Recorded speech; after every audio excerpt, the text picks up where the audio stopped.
एका पाटावर लाल कापड टाकून त्याच्यावर विड्याचे पान ठेवून विड्याच्या पानावर गणपतीला आसनस्थ करण्यासाठी थोड्या अक्षता टाकायच्या.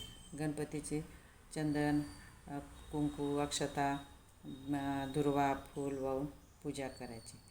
त्यानंतर कोरी टोपलीला 5 हळदीचे 5 कुंकवाचे बोटं लावून कोरी टोपलीची पूजा करायची. टोपलीची पूजा झाल्यावर त्याच्यात घट ठेवायचा माती टाकून.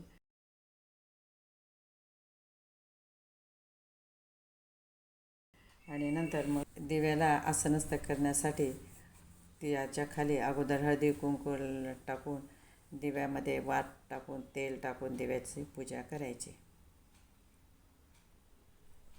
स्वस्तिक काढून ती माती ठेवलेला घडा आणि टोपली स्वस्तिकवर ठेवायची. नंतर अक्षता हळदी कुंकू टाकून घड्यामध्ये एक नाणं टाकून फूल अक्षता टाकून घड्यामध्ये 5 पानं विड्याची ठेवून घड्यावर नारळ ठेवायचे.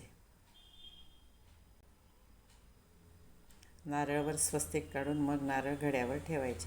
मग त्या घटाजवळ आपला कुलदेवतेचा टाक असेल तो पण ठेवायचा, कुलदेवतेचा फोटो असेल तो पण ठेवायचा.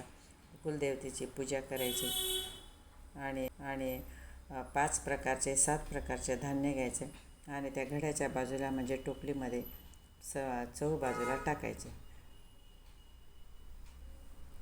ती सर्व पूजा अर्चा झाल्यावर गणपतीची आरती म्हणायची. गणपतीची आरती झाल्यावर देवीची आरती बोलायची.